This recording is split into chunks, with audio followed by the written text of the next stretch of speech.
Hey guys, Nitish here. Hope you are having an amazing day. Today in this video I'm going to introduce you to the easiest cheesecake that you are ever gonna make, known as Basque cheesecake.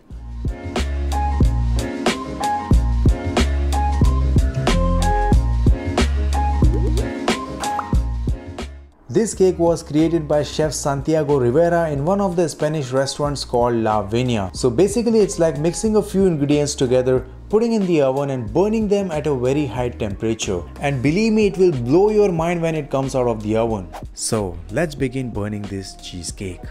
Okay guys, so the first thing we're gonna do is preheating the oven now at 450 degrees Fahrenheit. Because the process of making this cake is going to be pretty quick, so by the time we are done mixing all the ingredients, the oven will be hot and ready.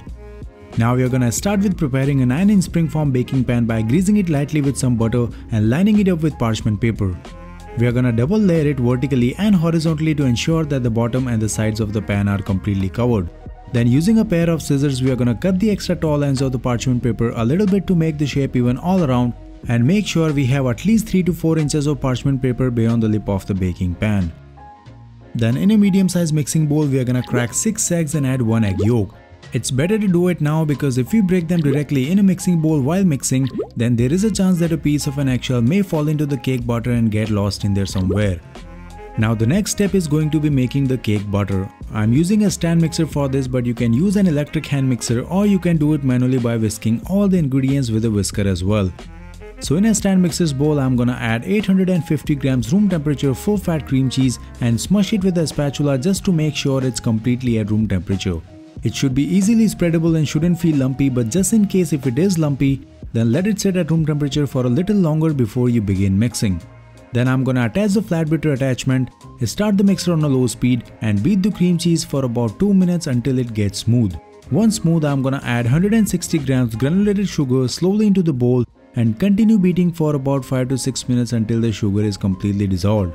Now while it's beating, the sugar and the cream cheese will stick to the sides of the bowl, so stop the mixer in between whenever you feel it is necessary and scrape down the sides of the bowl to bring back all that sugar and cream cheese and continue beating it. After beating for about 6 minutes, I'm gonna stop the mixer and pinch a little cream cheese between my fingers to check if there are any sugar granules present in the cream cheese. And there aren't any, but if you feel any, then beat it for an additional minute or 2. Then I'm gonna start the mixer on a low speed again and start adding 1 egg at a time in 15 to 20 seconds interval, or until the egg we added disappears into the mixture. After that, I'm gonna add a teaspoon kosher salt and 2 teaspoons vanilla extract. By the way, there is no vanilla in the original recipe, but I'm adding it just to have that extra flavor. Next, I'm gonna add 480 milliliters cold 35% heavy cream and continue beating for 15 to 20 seconds until everything has mixed thoroughly. Then I'm gonna stop the mixer and sift 40 grams all-purpose flour directly into the bowl to break any lumps in the flour, and then start the mixer on a low speed again to mix in the flour for like 15 to 20 seconds. And then I'm gonna increase the speed to medium and beat the batter for like another 30 seconds until the flour is very well incorporated. And after all that mixing, in the end you should have a very silky and smooth cake batter just like this. Now we are gonna pour the cake batter into our Springform baking pan and tap it on the work surface for a few times to get rid of those air bubbles that are hiding in the batter. Then transfer it to a baking sheet so that it's a little easier for us to carry it to the oven, and place it right in the middle rack of the oven and bake it for about 40 to 50 minutes. I would suggest you put the timer for 40 minutes, and once the timer goes off, I want you guys to sit in front of the oven and keep your sharp eyes on it. Now you must be thinking, why is Nitish making us sit in front of the oven in the last 10 minutes? Well, that's because I don't want this cake to bake to the point where the top layer turns into carbon.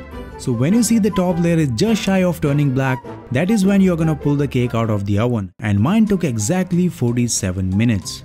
Alright, so our cake is done, but sadly it's not yet ready to be eaten, and I'll show you why by giving this cake a little shake. And as you can see, it's looking quite liquidy, unsteady and partially cooked from the center, so we cannot really cut it.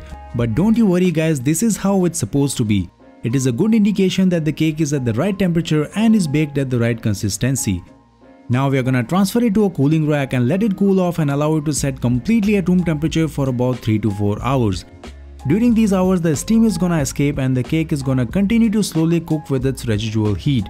And it's gonna sink in from the middle as it cools down, but the sides will remain high, which is absolutely normal for this cake. And after long 4 hours, our cake is all set. Now I'm gonna remove the springform and carefully remove the parchment paper and reveal this beautiful rustic cake. You see all this excessive browning on the sides and the surface of the cake. It happens because of baking it at a very high temperature, which rapidly caramelizes the sugar and forces it to react with the proteins in the cream cheese. And that is where all the flavors of this cake are hidden. And now it's time to cut a slice and eat this thing. Oh wait, I'm forgetting something. This is not how I plan to enjoy this cake with you guys. It's the sherry wine that I forgot, which pairs perfectly with this cheesecake. So I'm gonna pour myself a glass of wine and finally dig in. This cake is packed with amazing flavors even though the ingredients are pretty simple. It's rich, creamy, sweet, slightly tangy, has warm notes of molasses and doesn't taste burnt at all if you guys are wondering. It has the right amount of bitterness from the exterior, which is really complementing the sweet and creamy custardy interior. And with wine, it's just perfect. Alright guys, so now you know how easy it is to make this cheesecake, so head over to your kitchen, mix those ingredients, burn them and grab a glass of wine and enjoy. I hope you liked this video and enjoyed watching it, and if you did, give this video a like, share it and don't forget to subscribe to the channel so that we can meet again. I will see you guys in the next video. Till then, bye bye.